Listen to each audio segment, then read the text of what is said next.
So I do want to circle back to the legacy of civil rights icon Dr. Martin Luther King Jr., assassinated, of course, April 4th, 1968, outside of the Lorraine Motel in Memphis, Tennessee. And Coach, I do want to ask you more about this. While you were coach of the Grizzlies, you made a point of, with your team, touring the National Civil Rights Museum, which is built around the Lorraine Motel. Yeah. What stood out to you the most when you were there?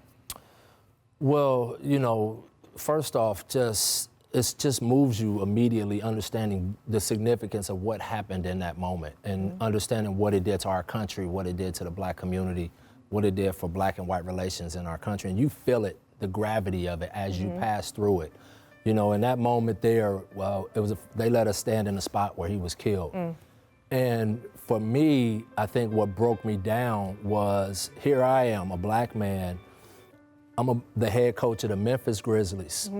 And I'm 2 generations removed from a sanitation worker from Mississippi who went through Jim Crow, my grandfather. And that is who Dr. King was there fighting for, was the sanitation workers.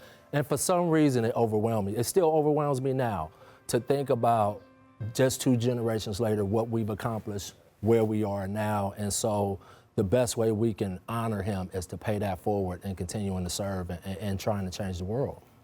Yeah, for me, that, even though I haven't had a chance to tour that, just watching you in that moment, it gets emotional, especially being a black man from the South, because you see all the trials and tribulations that black people have to go through and what we have to overcome. And it's just so heart-wrenching and so heartfelt that people around the world are really now trying to see what is going on in this country. And I know right now everybody wants this to be full force and to happen now because that's the day and age we live in, but it's going to be baby steps. Just think about it. I just talked about not having MLK Day when I played, now we have one.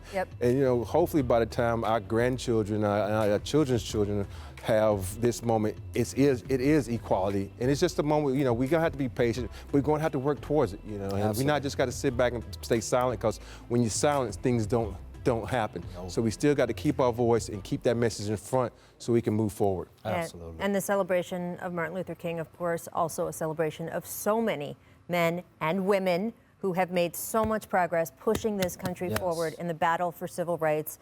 Clearly still going on today. It's important to recognize just the breadth of the movement, that there were so many people who put their lives, their families on the line because the change had to come. And we have so much respect for all of them, and it's up to all of us to keep doing it.